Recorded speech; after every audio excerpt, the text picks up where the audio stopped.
Welcome to episode 26 of Timm Talk, the podcast about the DC Anime Universe, co-created by Bruce Timm. I'm Chris Lord. I'm Cameron Dexter. And we got some I Am the Night this week. We got some Count Vertigo this week. And the start of the Roz story. Yeah, so I was thinking about that. I think this is kind of the first time we've had an episode that's really setting up another episode. Yeah. Right? I mean, one could argue that with the Hardak episodes, was it actually called Hardak? What was the episode called?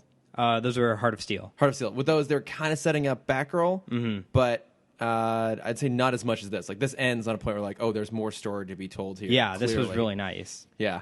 And it's funny because the guy who wrote this also wrote one of our least favorite episodes. I have a note. My first note for Off Balance is, oh, God, Len Wein. Yeah. And it's good.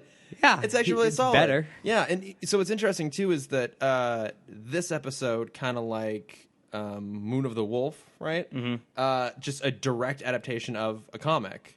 Oh, I didn't know. I actually did no research for this episode. Yeah, it's fine. That's what I'm here for. I'm sorry for everyone listening. That's fine. I have actually some animation questions for you. So your brain maybe has I can the help. research prepared ahead of time at all times.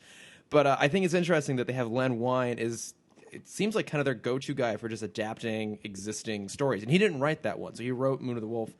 This was a Denny O'Neil comic. Okay. So I don't know. It's interesting they picked him to do it. But I'd say he redeemed himself. Yeah. Yeah, absolutely. Fucking travesty. And these two episodes it was a new animation studio that came in, which is why Batman kind of has like I noticed it kind of in the first episode more, but he has more of like a wider chin. I don't know if you picked that up. It kind of bugged me for a little bit, but then I just kind of forgot about it. He did. Okay, that might start to answer some questions I have about animation, which I'll get to a very specific moment to talk about it. But I guess we can just talk about the episodes this week. I don't have any like crazy Batman news or anything else to talk about. Yeah, so I mean, there was the new Guardians trailer. Oh, that's pretty cool. That did look really good. But that's not DC. That's not what we're about. Yeah, we don't care Fuck about Marvel. Yeah. DC and all their fanboys success. all the way, and all their really good movies that I get far more excited about. Yep. You know what's great? Being let down all the time. Just a constant disappointment. Yeah. Actually, okay, one small thing, I guess, related to that Batman. Reports are coming out, I don't know how accurate they are, that Matt Reeves basically like called a bluff on them and told Warner Bros. Like, I'm going to walk away unless you give me full creative control, including changing the script that already exists. And I guess they went for it because he came back on board. That was like the gambit he played. So whatever rumors have been circulating about what the script might be, even with Deathstroke and all that stuff, might get completely thrown out the window now. Ooh. He basically said, give me what James Wan has with Aquaman and I will do it. Mm-hmm. And they weren't going to, and then they finally let him. We could finally get Wonder Woman's talking tiger. Oh my God, yes. This is so exciting. I'm sure that was his key point. That was point number one. His gritty Batman movie, he wanted Wonder Woman's talking tiger. Yeah. I don't know. So it'll be interesting. I think it's a weird dynamic going in to make a movie where I don't think this ever happened before, where a movie of this size where the star was once a director on it and also a writer on it. And now is neither. And now is neither.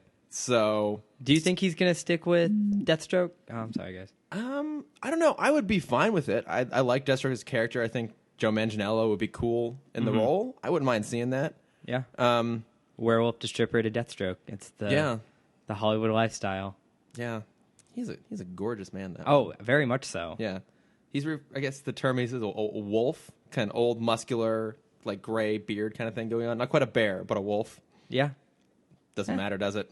Nah, I don't know what you're talking about. I don't really either. I mean, it makes sense because he played a werewolf. Oh, that's right. In True Blood, I've never watched True Blood. Oh wow, you're not missing much. Yeah, that's kind of what I heard. As someone who was dedicated to the first two seasons. Well, but we've already seen time and again your dedication to mediocre at best entertainment. Yeah. And I will stand by all my mediocre choices. And that's why I love you, Cameron, because you always stand behind them. I almost got into a debate with someone about Triple X3 the other day, but we got cut off before we could really get into it. How great it is? Yeah, that's what he started with. I was about to chime in, again, not having seen it, and we got cut off where we could actually I'm get up so full fisticuffs heartbroken. going. I'm so heartbroken that it's already out of theaters. I wanted that to be in theaters what a all shame. year. It's like, if I'm having a bad day, like, at least I can go watch Triple X. Oh, yeah. No one says that, but I'm glad you do. I do. It makes it special. So, but we do have actual things to talk about this week, including I Am the Night, which I've seen pop up in a few places as considered one of the better episodes. Yeah, top I 10 loved lists. this episode. It was great. I think there are things about it I don't love. There are some flaws, but I think the overall arc here is absolutely amazing.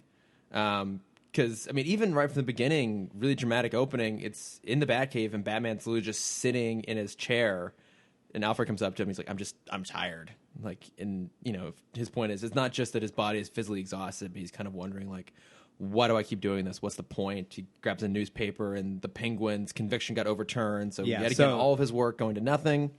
Yeah, so I assume this takes place immediately after last week. I assume it's the same Penguin case. Probably, or at least, within a rough continuity of the last one. With these two episodes, I think it's really interesting to see them, I guess just with this episode, making it one kind of solid timeline. Like in the beginning, there was a lot of jumping around, and we didn't know, kind of, do the police trust him? Is he part of the force? And now they kind of have their world built. It's a more continuous string, and everything kind of follows, because this is a year after, at least 1 year after the last, what's it, something in Crime Alley, Appointment in Crime Alley. Appointment in Crime Alley. Yeah, you're right that and depending on how you break it down, like, this is still considered season 1 essentially, but it's just a super long first season. Like on Amazon, it's broken up into box sets, but it's still technically season 1. But you're right, like, they've reached a point now where they can start planting these threads. Like we saw it even with the Riddler, right? That, you know, that his motivation in his second episode was triggered from his first one.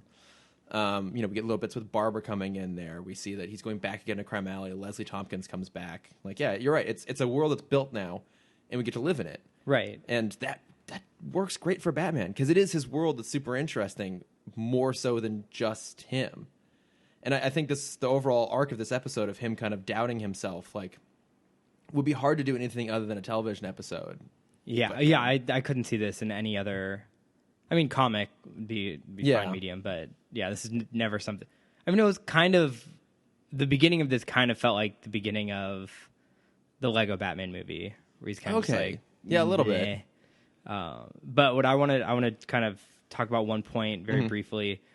The idea, and it's a very common idea for a lot of superheroes and a lot of comics, and it's, am I doing good or am I causing more evil? Oh, yeah. And I feel like that's kind of the struggle he's feeling right now, of would all these villains be here if I wasn't here? Yeah. So obviously Joker is the prime example. Of, like, Joker wouldn't exist without Batman. That's but would Two-Face exist without him? Maybe not, because one could argue probably not, right? He would have probably still been brainwashed by Poison Ivy. They would have been married, and he'd be dead. Yeah, or even if that hadn't happened, even in the episode where Harvey becomes Two-Face, he'd probably just be dead. Yeah, wounded, because she poisoned him. Yeah, and they didn't have a cure. Yeah, that's true. So there's two villains right off the bat. Yeah, no Two-Face. No Two-Face. The city would probably be frozen from Mr. Freeze because no one stopped him. That's true. Well, there'd be no Harley if there's no Joker. There's no Harley. Yeah. The Riddler really wouldn't be a villain, would he? He would have just gotten his revenge and then left. Right. So he wouldn't be terrorizing the city ever. Penguin, meh. I don't know if he'd ever, like, rise up to the occasion. Yeah, he just kind of robs people, but he doesn't really do these, like, big crazy capers. So actually, one could argue that without Batman, there would be a lot of very individual people that would have had bad things happen to them, but maybe overall the city would be in a better place. A little bit. Yeah. Except there'd be a giant bat flying around because he would have never cured Man-Bat. Oh, that's true. Man-Bat, yeah. Someone would have taken him down. The city would be very scared because no one's stopping Scarecrow. Okay, yeah. Actually, no, it would have been just the university would have been scared. I guess that's true, yeah. Yeah. But you're all right. Like, that is, like, the classic hero's dilemma. I think specifically for Batman, too, it's a big thing. It's like, is he actually helping? And he's starting to doubt it right there in that moment. He's like, I forget some of his dialogue, but basically he's just like, you know, I keep going on and on and on, and should I just give in? Yeah. Just let it go. Am I actually doing anything for the city? Yeah, because, you know, he gets 2 roses to go take to Crime Alley because he's going to go meet Leslie there. And he gets there, and what does he say to her? It's like, oh, like I'm here. She's like, oh, you're here again another year. He's like, well, maybe this will be my last year because he's really starting to doubt himself. This was I felt very sad during this episode. I did too. There's a lot of negativity. I felt like it's very melancholy. Felt like this wasn't Batman. This was just a kid who shopped at Hot Topic and got like a Batman Very shirt emo. walking around. Oh yeah, that was a thing. There's like Bat merchandise. Yeah, getting sold. Not just a store, but a 24-hour that's Bat right. store. Yeah, like a 24-hour 7-Eleven, but just for Batman stuff. Batman Slurpees. Hey, it's in demand. Bat snacks. Yeah, I guess it's in demand. Yeah, because there's the guy. Is him Wiz? It's Wizard. Wizard, voiced by Seth Green. Which this would have been a really young Seth Green. Because so you think about it. I mean, I guess would have been like Buffy and Austin Powers are kind of his. I was gonna ask how old was he in Austin Powers? I don't know. I'm gonna guess 16 to 18. I could look it up. I mean, so that would have been in 3 years earlier. That would have been 95. Yeah, this was 92. So was he in the first Austin Powers? Yeah, he was. Yeah, he was in all 3 of them. Okay. Yeah, because that's the whole point is that he's they froze. Semen. Yeah. Okay. Yeah. But yeah, I'm not going to go into it. But yes, he was in the first. No. Let's go into the full plot of Austin Powers. I love Austin Powers. All 3 of them. I get the 3rd one's not as good, but it's got Michael Caine in it, and I love Michael Caine. He would have been about 19 when he did this. 18, 19. So. What are we doing with our lives, man? It's so this. It's this. Yeah. It's about it. He was doing stuff back into the 80s. Nah, he got tons of work. He's fine. All right. But yeah, so Batman's doubting. Is he even going to keep doing this? Maybe, maybe not. He meets Wizard, who is getting rassled because he's not given his cut. Yeah. It was a weird little storyline. He's part of a gang, and he's not kind of paying his dues, and so 2 of the gang members are beating him up. Batman swoops in. Wizard is not appreciative. No, I could have handled. I could have. Could have done this myself. Yeah, don't worry about me, Batman. And so Batman feels bad because people don't want him to save the city, or people don't want his help, I guess, is how he interpreted that message. Yeah, he's even more doubting than he was before. So he sends Wizard to go back to Leslie's facility. Kind of like her. I assume it was like an orphanage, like a halfway house sort of thing. I think. But because he stopped in Crime Alley, and because he stopped this guy from getting beat up. Basically, he thought he was doing the right thing. He's late for a siege on a crime boss's headquarters. The Jazz Man. Who I despise the Jazz Man. I was really hoping he'd have a cooler suit. Yeah, I wanted like what's the Flash villain, the musical one? The Pied Piper. Is it the Pied Piper? Is there another one? I feel like there was one. Is that the one that was in the Flash TV show? I think so. I'm gonna just look up music villain Flash. I feel like there's one more that I'm missing. Something weird. It's something Wizard. Oh, the Music Meister? I think that's the one I'm thinking of. Oh yeah, because they're doing the crossover episode, the musical crossover with the Flash and Supergirl. Yeah, and Darren Criss is gonna play the Music Meister. Yeah, he is. I should probably watch that Boy. episode. That sounds like it'd be pretty awesome. But yeah, the thing I don't like about the Jazzman is he is just their generic villain of the week. I mean, he's right up there with the Sewer King and whatever that weird boss guy was. Don't you dare put anyone on the same level of Sewer King. But that's basically it. He's just like, okay, they gave him a characteristic. He loves like jazz stuff. And so it's all music puns. And it's like, this guy's out of tune, that sort of thing. And I hated all of that because it was so corny. And every single word that came out of his mouth was incredibly cliched. Yeah. Like later on, he's talking about like, oh yeah, like Gordon like nabbed me 6 years ago and sent me up the river, so he's got something coming to him. And it's like, this is so. I like in this episode Batman's arc. I hate pretty much all the context they put around it. I hate the Music Meister. I hate the character of Wizard because there's like not really a point to him being there. And I'll get to his horrible resolution to his arc at the end. But yeah, fuck the Jazz Man. Guess what I'm going for here. Yeah, he was a very generic villain. Yeah, but he was generic, but they were also trying way too hard to give him a thing. Yeah, I think they were focusing so much on the emotion that they kind of just let his character slide a little bit. That's how I'm. Yeah, this was Boyd Kirkland, right? It was, yeah, and it almost felt like they were kind of compensating for the really serious adult nature of the episode by putting in some really kiddie elements. So specifically, anything with Jazzman, anything with the Wizard. Yeah. Couldn't stand either one of them. But anyway, so Batman's running late for this siege, and the guy almost gets away, but Batman stops him. Mm-hmm. But in the process, Gordon is hit. I like said out loud, "Oh shit." When Gordon was down. Gordon got shot, I assume. I think so, yeah. They don't go into the specifics, but yeah, basically like they look around like, where's Gordon? They look back and there's like a street lamp like illuminating him motionless on the ground. This is intense. I think this is the same pose that his dad was in. Oh, because right. he keeps making the connections between Gordon as kind of a surrogate father. Yeah, same age as his dad when he got murdered. Right. That was in the episode. We don't just know that offhand. Yeah. No, I just know these things, Cameron. I assumed you would. Yeah, so I'm trying to remember the outline that you always see. Oh yeah, I mean he's kind of I think out. This is great for an audio medium. I hold my hands up in the air. They'll get it. Yeah, everyone just hold your hands up like you assume Thomas Wayne is lying on the ground in a puddle of some blood. Imagine, what does Thomas Wayne look like when he's shot and dead on the ground? That was what Gordon looked like. Yeah, exactly. But I mean, so Bullock blames Batman. Batman blames himself. He goes back to the Batcave and he just wrecks like his little lab. And this is where I have a specific animation question for you. So these episodes it's cell animation, right? Mm-hmm. So that's when the foreground is drawn separately from the background and then they're merged. Right. So that's why we can tell exactly what he's going to smash, because it's a foreground animation and it has like it looks different in the background, right? Yeah, they usually try and bring like, if it's something that prominent, they'll either distinguish it with colors or different like brighter lights and stuff. Like if it's an object that the characters can interact with, you can kind of see ahead of time, right?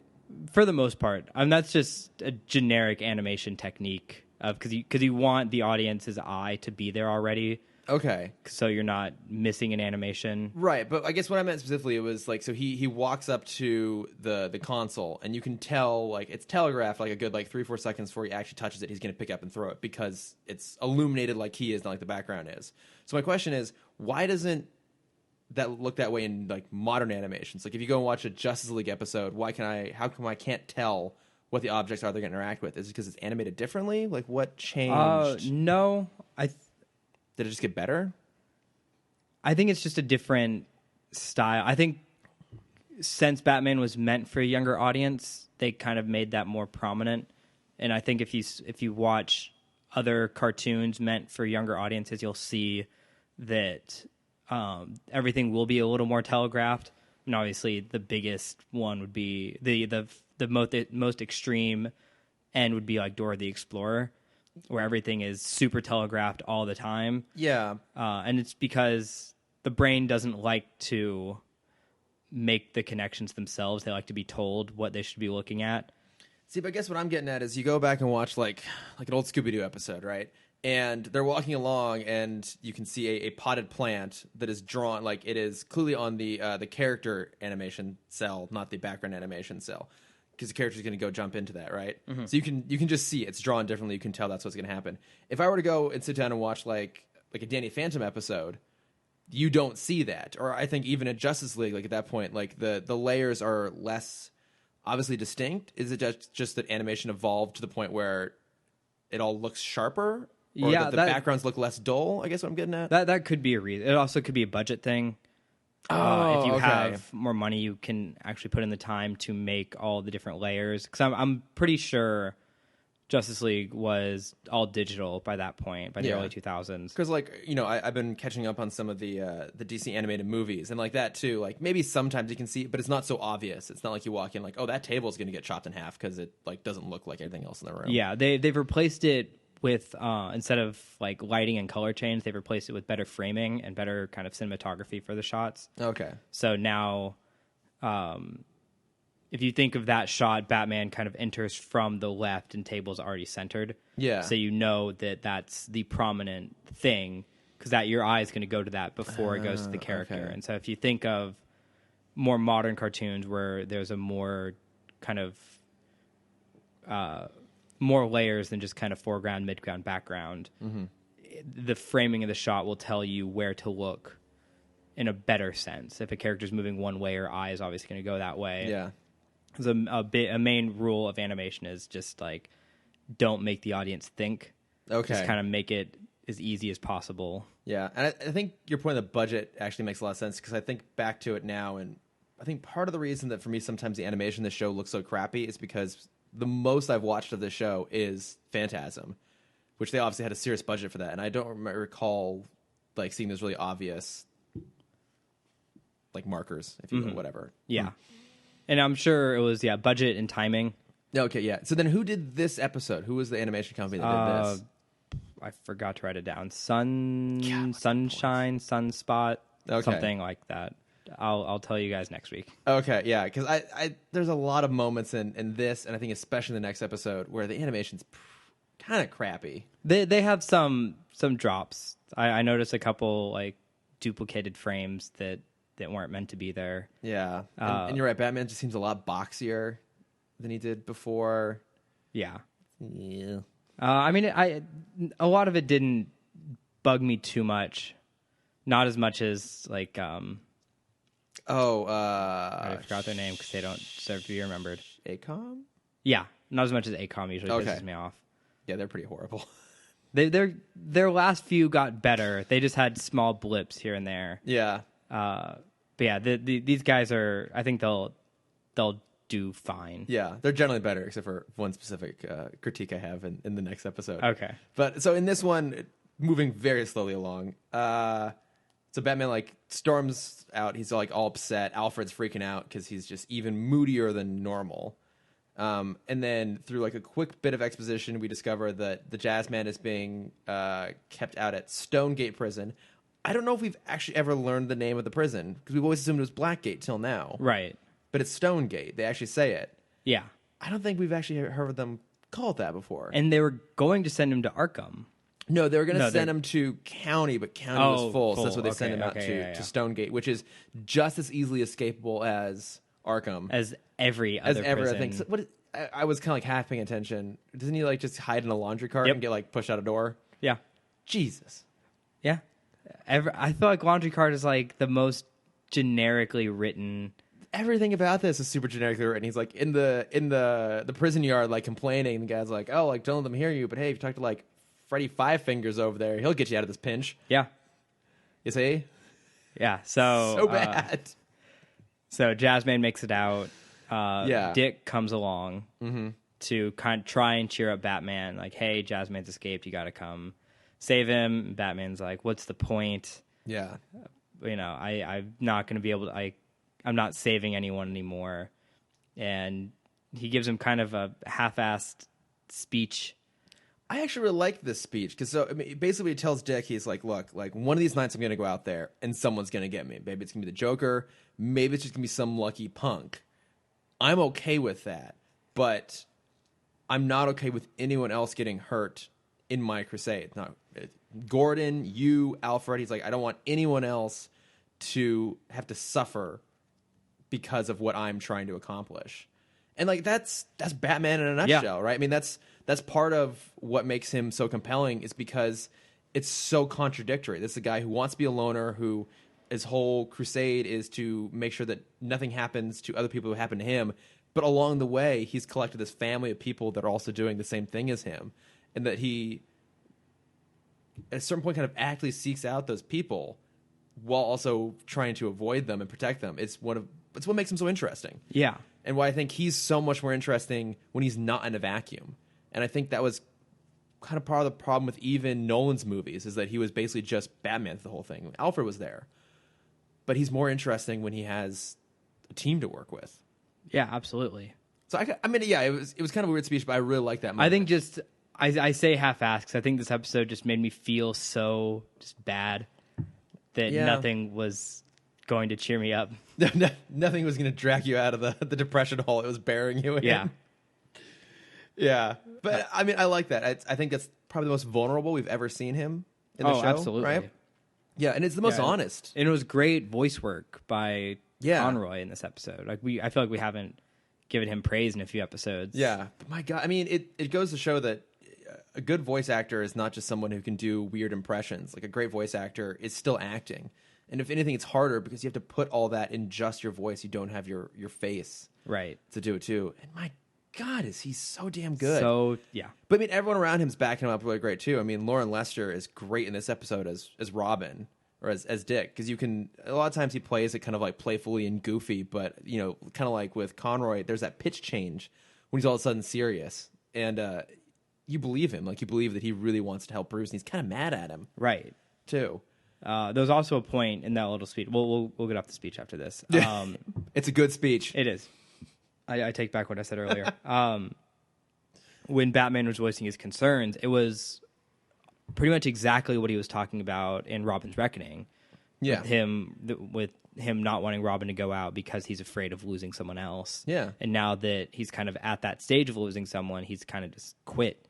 Yeah. And I think it's a very interesting tell of character where he's just like, I've already lost. What's the point of continuing? Yeah. Well, and they're smart about the context they put this episode in, right? Because it's like the perfect storm of things that would upset him. It's, you know, the anniversary of his parents' death, which is clearly always going to be like the low point of his generally low year that he's going to have. You know, he goes out, you know, like the roses get trampled, so like the little memory of his parents, like his small way of like saying goodbye and like treasuring them gets ruined. He tries to help someone who doesn't show any appreciation. One of his closest friends, his allies, his father figure, gets wounded. Like, all this happening in one instance. It makes sense that this might finally be the thing that would tip him over the edge of being like, no, I can't do it anymore. More than anything else that's happened. Right. It's genius, and I love that part of it. But we really quickly got to get right back around to the crappy parts, which I don't like as much. So, one last quick question. Yeah. How do Dick and Barbara know each other? I don't they think go to college together? Established that yet. Yeah, because Dick's at the hospital with Barbara. And they're at her talking dad's very bedside. casually. Yeah, so I think college. I think it's kind of clarified at a later episode that's how they meet each other. I hope so. I was worried I missed something. Yeah, I kind of had that because they moment talked too. where they like know were each already other? friends. Yeah, and I don't know. It's been such a long time since I've seen enough of this. Did they actually date, right? At one point, I don't remember. I don't know. We'll find out. Find out next time. Eventually. So Jazzman comes up. A lot of very realistic gun drawings, which I think is like close-up guns. Yeah. Which I think is interesting. I think it's to kind of play on the emotion of it's the same. It looked like the same gun that you always see in the flashback episode or in the flashback moments with his parents. Yeah. So obviously that was a big thing for Batman to see the revolver every time. Yeah, because right. So he's about ready to give up, and Robin decides, I'm just going to go and find this guy on my own because you have to help save Gordon. And Batman's not going to, and then he changes his mind. He's like, okay, I'll. This is my hunt. Yeah, I will find him. So they get in a little tussle outside the window. Yeah, he breaks in the window, and Barbara puts up some kind of sheet that. Oh yeah, I didn't understand that part. I took it as like, make sure the glass doesn't get through, maybe. I guess, yeah. I don't know. He broke through the window, easily tore through some kind of sheet she put up. Yeah. There's another tussle inside. He pulls out a gun. Batman does... Points it at Gordon. Yeah, points it at Gordon. Batman does the perfect Batarang saving throw. Yeah, slow motion throw, which I thought it was going to hit his hand and knock the gun out. But nope, it goes straight into the barrel. I thought it was going to be a much more like... I mean, obviously it's a kid's show. I don't know why I thought this, but I thought it was going to be a much more like near fatal hit of like last-ditch effort. It's him or Gordon. Yeah. This episode put me in a real bad place. It was. I just love in that moment though. So if you can imagine the way it's laid out, like Jazzman is pointing the gun directly at Gordon, and Batman is perpendicular to that and throws a Batarang. I'll say 45 degrees. I'll give him a little leeway. Yeah, maybe. I mean, it's. I would say on the. It was more of. I mean, when he pulled it out of his pocket, it looked more like a boomerang. No, but then when he threw it, it was a shuriken. It's a shuriken, yeah. So I'm trying to give the animator some leeway. I'm not. Yeah, so he somehow throws at the side of the gun a Batarang that goes in the barrel and causes the gun to misfire. And Gordon's fine. Yep. He's safe. Everyone's happy. What? Oh god! And this is when it gets super cheesy, and for me, completely lets down like this great dramatic tension. Is that Gordon kind of like I guess the gunshot wakes him up, And he's like, oh, I just want to go out there and be a hero like you, Batman. He's like, no, you're the hero, Jim. Like, oh. Well, I think it was. I interpreted that as the idea of. I mean, I don't think they wrote it well. I think if they wrote it more of like Batman wanting to be not a vigilante, I think that ending would have made more sense. Because I saw it more as like the idea of you always want to be what you're not. Yeah. I get that. There was an image that I saw a few months ago that was kind of the depiction of that, and it was kind of 6 people at a gym, and it was the really fat guy looking at the kind of skinny guy, being like, "Oh, I wish I was that," and the skinny guy looking at the muscular guy, being like, "Oh, I wish I looked like that," and the muscular person looking at the more muscular person, and the regular, like the big muscle guy looking at like the average person. He's like, "Oh, I wish I could just like eat whatever I wanted." And, that's how I interpreted that scene. Yeah. Just like, everyone wants to be what they're not. Yeah, I guess. I think my problem with it is that they draw Batman with these, like, big, sad eyes. He's, like, grabs Gordon's hand. It's like, no, it's like, it's okay, man. And it just bugged me because Batman's not supposed to be that emotive. Like, I get that this is like he was in a bad place. Yeah, this is an atypical moment, but like the big sad droopy like sad bat eyes didn't work for me. And then I thought it was even worse when after he's left Gordon and he like happens upon Wizard. He was thanked. We don't need to say anything else about that. He was thanked for doing a good job. He was, but he's got this. I don't care about what Batman was doing. He was thanked. He's got this stupid smile. I don't care. Face. He was thanked. I would have been fine if he smiled after Wizard left, but he didn't. He smiled as Wizard was there, and Batman doesn't smile in front of people. So you have to know that he appreciates his thank you. Batman doesn't care about. Batman cares. Batman cares more than anyone. That's why he's the drama queen.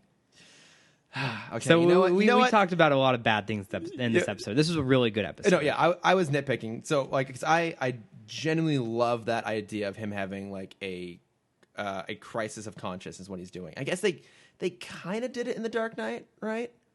Like a little bit. Like I'd say after Rachel dies, he kind of has that moment. Yeah. But it's not...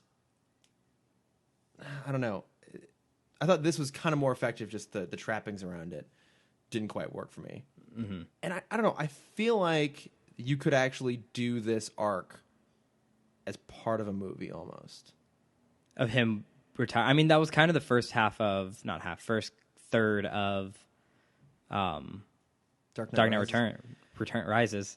Yes and no. Why do they all sound the same? Yeah, I'd say no on that one because I think it's implied that his retirement was kind of triggered by 2 things. One, it was injury. It was, or I guess by a number of things. It was injury, it was Rachel's death, and it was choosing to become a villain, and that allowed Harvey, like that legislation, to get passed. It was like basically the city got saved by his indirect action. That's not the same as him being trapped in an endless cycle and thinking maybe there's no point. Because again, that's one problem with the Nolan films is that they tried to condense elements of a character that had existed in comics for, even if you like don't take it all the way back to the beginning, but you say you take like most comics now, he's been doing it for what, 20 something years. Yeah, they tried to condense that into what is essentially like a 6-month run as Batman and then like a 1-day reappearance, and that doesn't work. Like the whole point is that this guy does it again and again and again for years and years and years, and that's what this does. That I don't think Nolan's films quite did. It would justify his yearning to leave. Yeah, I don't know. I agree. So many things I want to talk about in that. That's fine. I think we need to jump to the next episode. I think we do. We're kind of lagging along here. Yeah, a little bit. Off balance. Oh, wait, hang on. I remember this time, so I put in my notes. I'm going to cut in the promo. Oh, yeah. Instead of forgetting like I did last week. Hey, listen to Sequel Squeal, the podcast where we watch a movie and all its sequels. Right, Benny? Yes, you are correct, Chad Foglin. Right here on the Nerd School Network. Yay, us! Yeah, we're done. That was good. And that was it. Okay. That was so cool. Everyone should go listen to that podcast. I think it's Sequel Squeal. Oh, that's actually a cool podcast. I haven't listened to it. It's Chad Fogeland. Yeah, I love forget that who his man. co-host is. I don't remember. I just love Chad. Yeah, he's pretty awesome. He's cool. Go listen to it. He guys. used to be on G4, and I was very jealous. Oh, no shit, really? Yeah, He was good friends with Blair Butler, who's one of the lead writers of Attack the Show and X-Play. Encyclopedic knowledge comes Yeah. in handy sometimes, man. I know. Such a sweet, sweet man. So we got some off balance here. The introduction of the Society of Shadows and Talia. And more importantly, Count Vertigo. Oh, good old Count Vertigo, voiced by Michael York, which I was excited to see. With a horrible, horrible accent. Horrible accent. Do you know who Michael York is? Not a clue. He was Basil Exposition in Austin Powers movies. Oh, that's awesome. Yeah, I mean he's in tons of stuff too. He's in like the Four Basil. Musketeers back in the day, and so many other roles. But I adore him. He's absolutely fantastic. But yeah, Batman is interrogating a informant at the top of the Statue of Liberty. The Gotham City Statue of Liberty. Yeah, Because they were not in New York. no. So, but I guess that means that New York doesn't have a Statue of Liberty of its own. They just moved it. I guess- I'm sure some supervillain tried to steal it, and Batman stopped him. Like, you can bring it back if you want, but Yeah. I'm not doing that. Let's take one of the most important landmarks in all of the United States and put it into the most crime-ridden city of them all. Yeah. Makes perfect sense. But he's interrogating an informant up at the top, and he knows that the Society of Shadows is moving in. And it's up to something. And as he's interrogating the guy, some Society of Shadows assassins swoop in to try and kill him, Yep. which they don't succeed in doing, right? They throw him in water. Yeah, they and throw he's him- fine. Yeah, they throw him off of the top of the Statue of Liberty, which would kill a person if you hit the water. I mean, Right, yeah. If you can die from jumping off of the Golden Gate Bridge, which that's nowhere near. I actually haven't been to the Statue of Liberty, but that's taller, right? Yeah, I'm pretty sure. Than it the is. roadway. Yeah, I mean, that would kill you, but they just had that brief moment where the guy kind of pops up and like I mean, he paddles away. had to. That was Amanda brought that up in our crossover episode of. You can't kill people. Right. That's Yeah. why they always say, "I'll destroy you," or Yeah. "I'll do something" instead And of "I'll kill you." I think it really undercuts this episode too, because then obviously the informant gets away and Batman still doesn't have his information, so he goes to interrogate the ninjas. And they have suicide pills. Masks, yeah. So they just like squeeze their necks basically, and like gas fumes up, and again you're like, did they die? But no, I guess it erased their minds. Yeah. Worse well, than death, I though? knew since I knew it was a Vertigo episode, I kept waiting. I thought they were Vertigo henchmen. Yeah. I missed the part about them being in the League of Shadows. Yeah, Society of Shadows. Excuse me, Society of Shadows. And so I'm like, oh, it's gonna make them. They're still high up. It's gonna make them freak out and scared. Yeah. And they're gonna just like, I don't know. Oh yeah, I was freak waiting for out. that too. Yeah, that they're going to trigger the Vertigo thing, and nope. No, Vertigo is kind of the main side villain. Yeah, kind of. I don't know.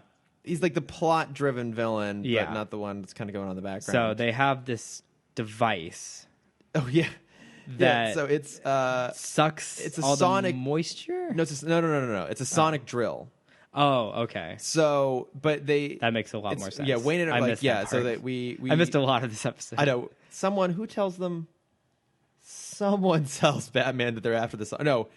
I think Oh, he guesses. knows. Yeah, he guesses. assumes. Yeah, that they're after this Wayne Tech sonic drill, which is pointed out by Lucius Fox to not be a weapon, but when we actually see it for the first time, it is in the shape of a gun. Yeah. So Well, more like a bazooka. yeah, that's true. It's a huge rifle style thing. Clearly, it's a gun. Yeah. It's got a trigger. So we go to the transfer. They have a lot of police, and they all kind of just collapse from Count Vertigo popping up Yeah, using his Vertigo ray. Yeah, exactly. They're trying to take it off the docks, put it in police custody, and I actually really like how they did that effect. Like the whole thing kind of bends and turns, and you can see why people would get like have that kind of sensation of vertigo from it, because like the reality just like kind of twists into a spiral. Have you ever lost yourself in space? I don't know if I've talked about this on the podcast before. It's like organically or freaky. chemically induced. Either or. Okay, well, certainly the latter. Yes, Okay. it's traumatic. I did it physically. How? What?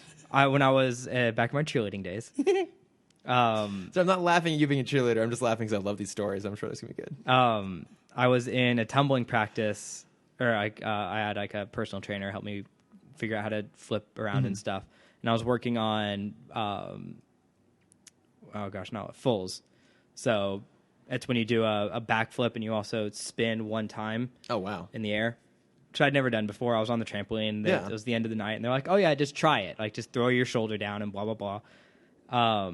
And the way the mats are set up, so you jump off the trampoline, there's a mat on the ground and then a mat on the wall in case you slam your head in the wall. Sure. Which is kind of what I did, almost. But the way I landed sideways. So I'm on the ground looking at the mat on the wall, but my mind couldn't trigger it because I spun so fast. Yeah. In my head, the wall was the ground, and I was still suspended in midair. Fuck. And that lasted a good 8 to 15 seconds of me just freaking out, ready to face plant. Yeah.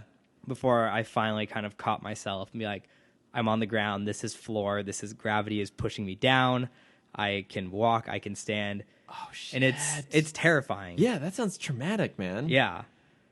What a fucking crazy sensation that must have been. It's very strange. And I'm sure kind of anyone that's ever done flips and stuff like that has also felt that moment. Yeah. But yeah, losing yourself in space is not a sensation I ever want to go back to. Yeah, because I've never had true vertigo. I'm assuming you've seen the movie Vertigo. Mm-hmm. Okay, yeah, it's like that moment where he looks down and it's like he can't perceive his own depth from the ground. I've never had it's what we anything saw like that. in the last Scarecrow episode. Batman did that when he was hit by the gas. Yeah, that's right. Yeah, that sort of sense of where am I? The world's kind of topsy-turvy. Yeah, I've had a similar-ish experience, but yeah, not not for anything cool like tumbling. But it is a bizarre sensation. I like the way they did that effect. And then Count Vertigo shows up, who is so absurdly camp. Yeah, I was fine. I mean, he's got a cape. I expected nothing less. Yeah. Because the big twist for me was, so you see the waves first, and I was ready to turn and it be just kind of a very poorly drawn gun that has a circle at the end, and it has of course, yeah, and that would just be spinning. That's what I was fully expecting. And then it turns to him, and it's coming from his eye patch. Fucking and I'm eyepiece. fuck yeah. Yeah, this is the villain. This is bizarre. I now know who the villain is. Yeah. Thank you, artist, for drawing him so clear for us. I was skeptical, but no, it's him. And he is able to escape because Talia, basically distracts Batman. Mm-hmm. And so Vertigo gets away. And I couldn't figure out exactly what Batman overheard or what. It was some major leaps in logic, but he's basically scrolling through places that have bells. And he's like, "Oh, it's got to be that place where they're hiding." No, I loved this scene. So he was scrolling through half of Gotham, and I know they have to be somewhere in this bells. Yeah, with the bell or whatever. When the clock tolls, he's like, "Oh, so there must be things that toll." Yeah, and they went west. But they didn't because he was confused. They went the other way, and he flashes 3 images. They're like, they have to be in one of these 3 places: either a church, a office building looking thing, or Dracula's castle. Yeah, it is just a doom I wonder castle. which one it is. Exactly. I expected lightning to strike in the background. Oh yeah, or bats to fly out. It looked like the castle from the intro of Scooby Doo. It did, absolutely. Or from Young Frankenstein to the castle in the distance. And my thought was, so that is clearly where the villains are going to be. Where is this kind of intuition when it comes to abandoned amusement parks and candy factories and toy factories? Right. And all the really, all the obvious places. So he gets there. He goes to He the castle, teams up with Talia. Because he doesn't know she's a villain. Yeah, so the ninjas are attacking her, Mm-hmm. and he goes in to save her, loses his utility belt, and then they get knocked underground by the sonic cannon. Sonic, yeah. They team up to break out of the room, and she picks the lock and can also fight people. So it's clear that she has the kind of skills that he has. It was very much Catwoman situation. Yeah, it was exactly. But a lot of sexual tension. A lot of sexual tension, but I think she is even more capable though. She has very specific training, like Batman, and of course, I think one of my neighbors is playing something. That's fine, fuckers. She also takes his mask off to treat his wounds. And so, she knows who he is. Right. I thought that was booby-trapped. Didn't we get that so scene too. at some point? I feel at some point, gas came out of it or something. Or I've seen it done that way before. Because my thought was, why has no one else ever tried to do this? Right. I feel like in the I've Got Batman in My Basement, they tried. Someone tried. Oh. I could be wrong, though. I don't know. Or did they, did the kid go to do it and then Sherman was like, no. I think that was... It was probably something stupid like that. I'd like to think that there's just a hologram of Sherman that he has whenever someone tries to get his mask. No, don't do it. No, just a little kid. No, man. Didn't work on Talia. Right. Yeah. So she has no heart. Yeah, she has no heart at all. So they make their way to like the main chamber of the castle. Yes. Where Vertigo has booby trapped everything and is then using his little Vertigo spirally thingy and it's some decoy versions of that to keep them off balance in the room. Mm-hmm. And Batman's like, Talia, trust me. Leads her through by keeping his eyes closed. Yeah. Pretty smart.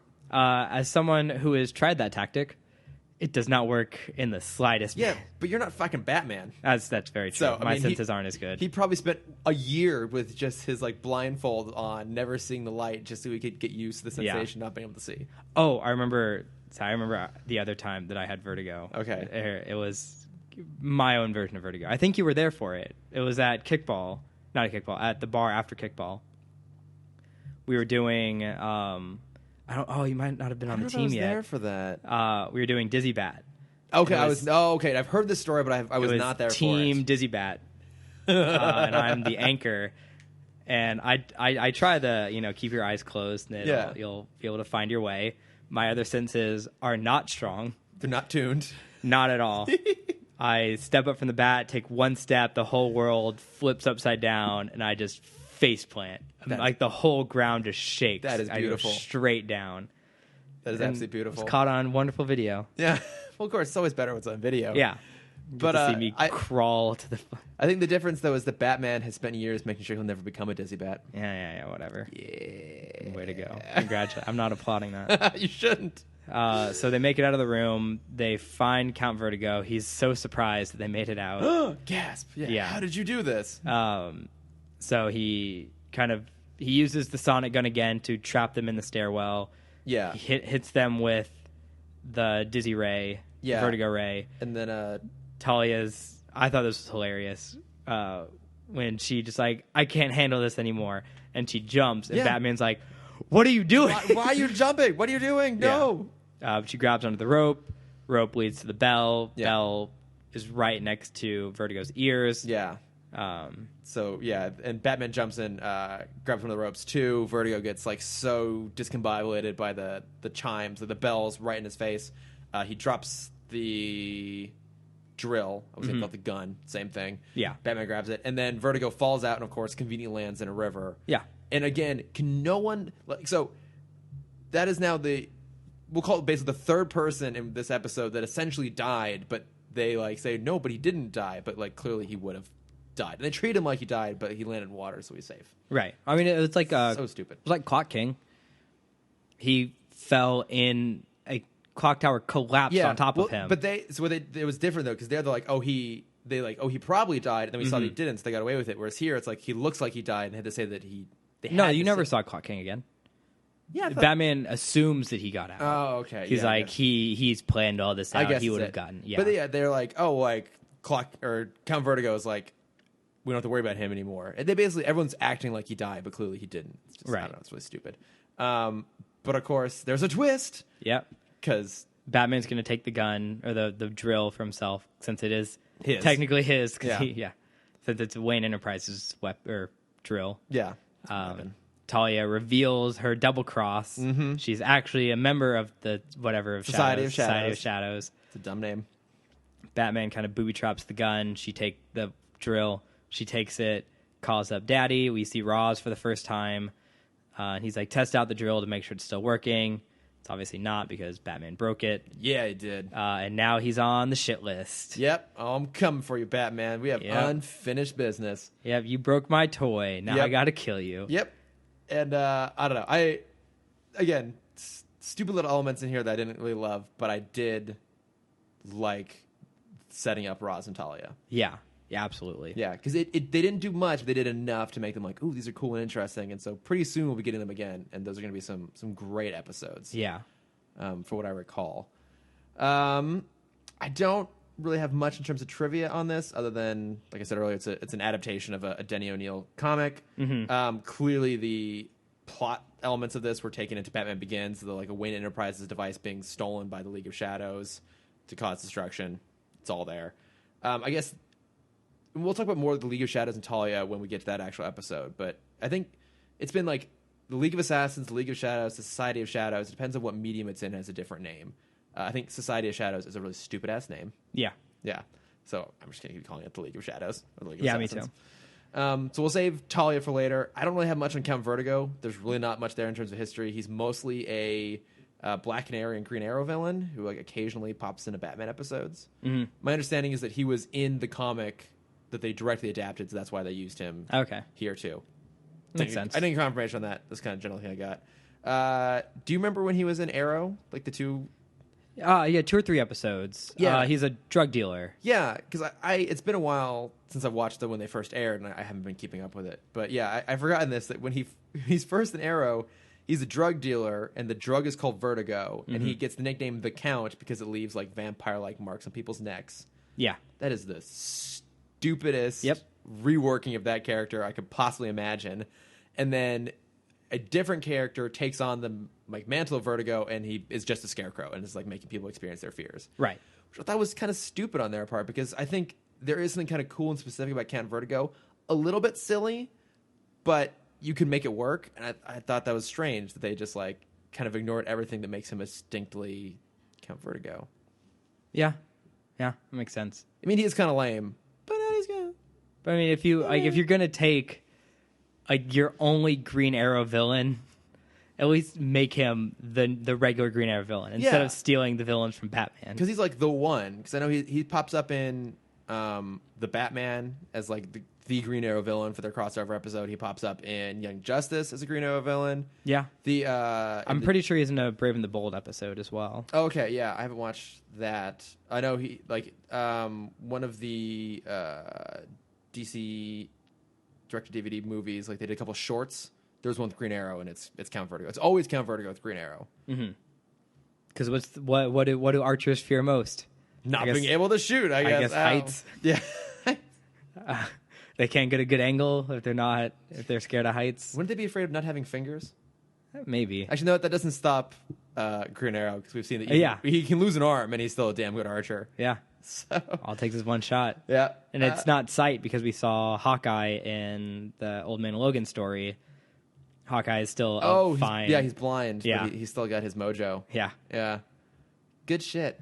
Yeah. Any other comments on this? I had 2 little points. Yeah. One that kind of adds to the story, and one that I just thought was funny. Mm-hmm. The funny one, when he first talks to Gordon at the beginning of the episode, Gordon makes a joke of like, one of these days I'm gonna staple his feet to the ground. Oh yeah. And it reminded me of the Pete Holmes sketch from a couple of years ago.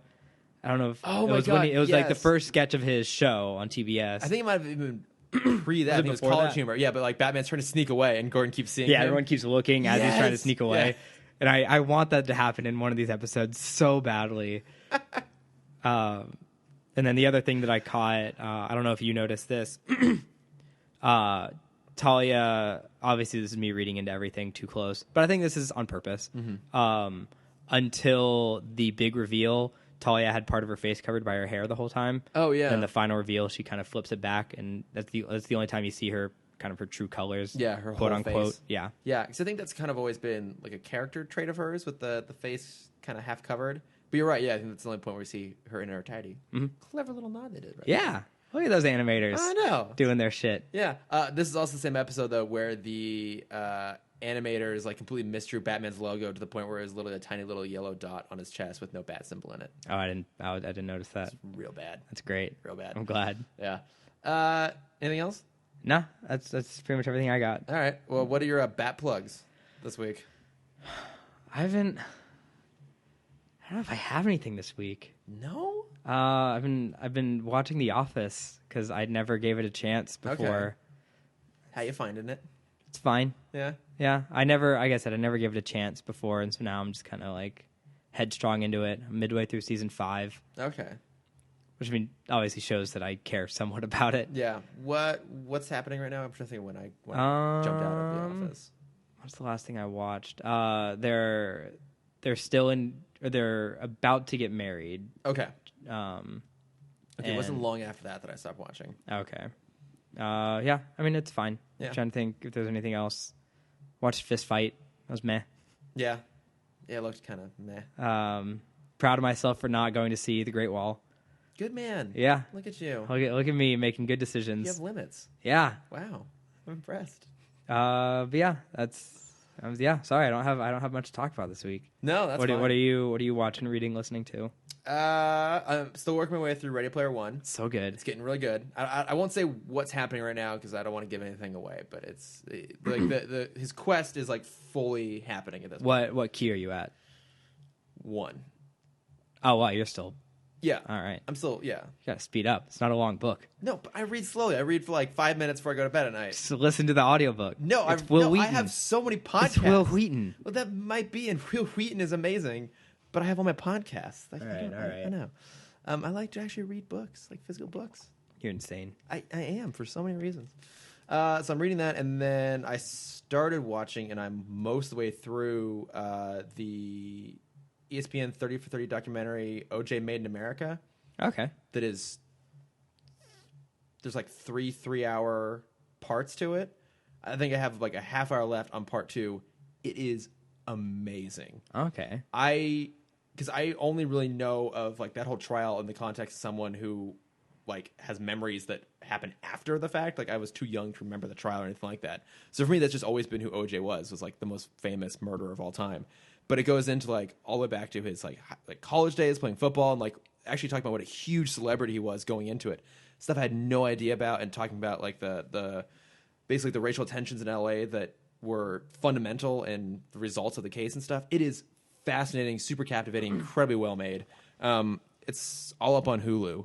I think it won the Oscar, right, for Best Documentary? I don't know. I think so. Yeah, I'm pretty year. positive it did. And it's great.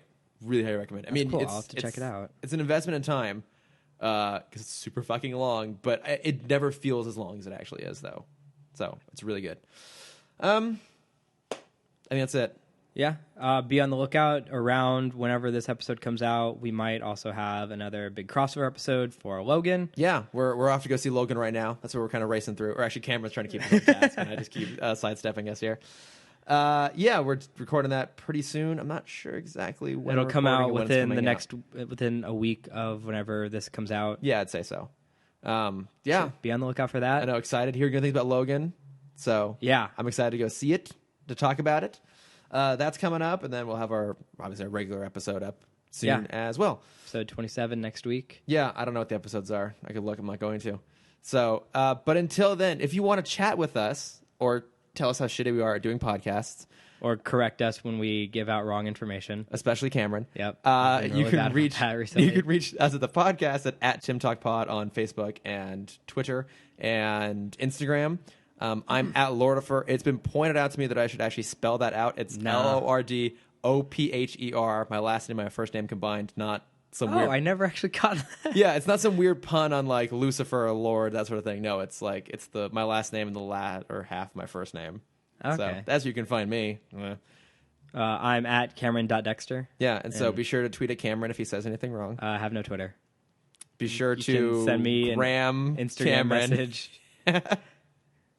Make a little mini animation pointing out how he's wrong. Yeah. Because at least then he'll excited. I started about back up my Disney stuff. I saw that. Yeah, you did a Roger Rabbit one. It was awesome. Yeah. I was trying to find the hidden Mickeys. Where were they? I couldn't. In the posters. Oh, okay. Because they go background. by really fast, and I couldn't couldn't see them. But I loved it. It's a really good one. Thank you. Go check it out, guys. Yeah.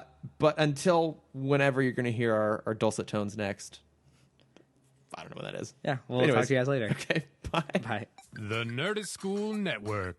For class and show information, visit nerdistschool.com.